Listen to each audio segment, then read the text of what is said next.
আজকের মিনি ব্লগটা it's all about রবিবারের মধ্যাহ্নভোজ। বাঙালির দুপুরবেলাটা ভাত ছাড়া ইনকমপ্লিট। তো প্রথমেই আছে ভাতের সাথে পটল ভাজা, কলমি শাক ভাজা, একটা পাঁচমিশালি সবজি, সাথে ছিল মাছেদের রাজা ইলিশ মাছ। আর যখনই আসে কথা ইলিশ মাছের, ভাতের পাতে তো এক হাতা ভাত বেশি খেতেই হয়, তাই না? এরপরে শেষ নয়, এরপরে আছে আমের চাটনি, আর সাথে আছে মিষ্টি দই। দইটা অনলাইন অর্ডার করেছিলাম, আর এটা হচ্ছে মিঠাইয়ের দই।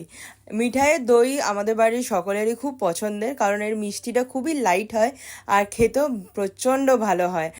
রবিবারের দুপুর গরম গরম ভাত সাথে এরকম বাঙালির পঞ্চব্যঞ্জন, তো কার না ভালো লাগে। আর মায়ের হাতের এই সর্ষে পোস্ত দিয়ে ভাপা ইলিশটা আমার দারুণ লাগে খেতে। তো এই হচ্ছে আমার দুপুরের মেনু। তোমাদের রবিবারের দুপুরের মেনুতে কি কি ছিল আমাকে ডেফিনেটলি জানিও। আর পুরো ভ্লগটা যদি ভালো লেগে থাকে তাহলে লাইক করো আর ফলো মি ফর মোর।